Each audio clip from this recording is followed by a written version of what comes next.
Est-ce que vous avez changé vos gestes? Ah oui, moi j'ai changé mes habitudes depuis longtemps. Quand je prends ma douche, quand je me lave les dents, etc. Oui, oui, j'ai changé.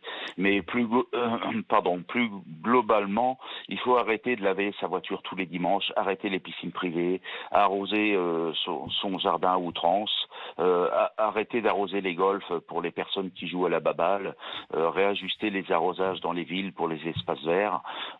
Pour cela, je pense qu'il faut revoir le recyclage des eaux usées et surtout développer la récupération des eaux de pluie avec une vraie Mmh. politique nationale de bassin de récupération dans Et vous toute en la êtes venu France. à ça? Vous en êtes venu à ça, Olivier, par une prise de conscience personnelle?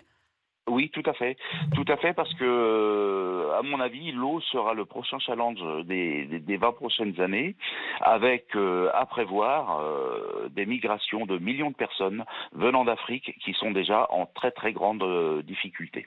M Merci Olivier pour ce témoignage, cette prise de conscience, d'Olivier. Mais Arnaud Goffier, si j'entends bien, la classification que vous nous avez faite des plus gros consommateurs d'eau, ça reste quand même les agriculteurs. Alors, nous, on peut certes, couper l'eau sous la douche quand on se savonne, mais enfin l'agriculteur, à un moment, il faut bien qu'il vive de sa récolte. Il peut pas couper le robinet. Alors, ce qui est certain, c'est que couper l'eau sous la douche, prendre des douches à la place des bains, ça ne va pas suffire. C'est un très bon geste et notre auditeur, en tout cas, a les très bons réflexes. Mais il faut regarder plus en amont, effectivement. Et en tant que consommateur, on mange tous à peu près 3 fois par jour en France.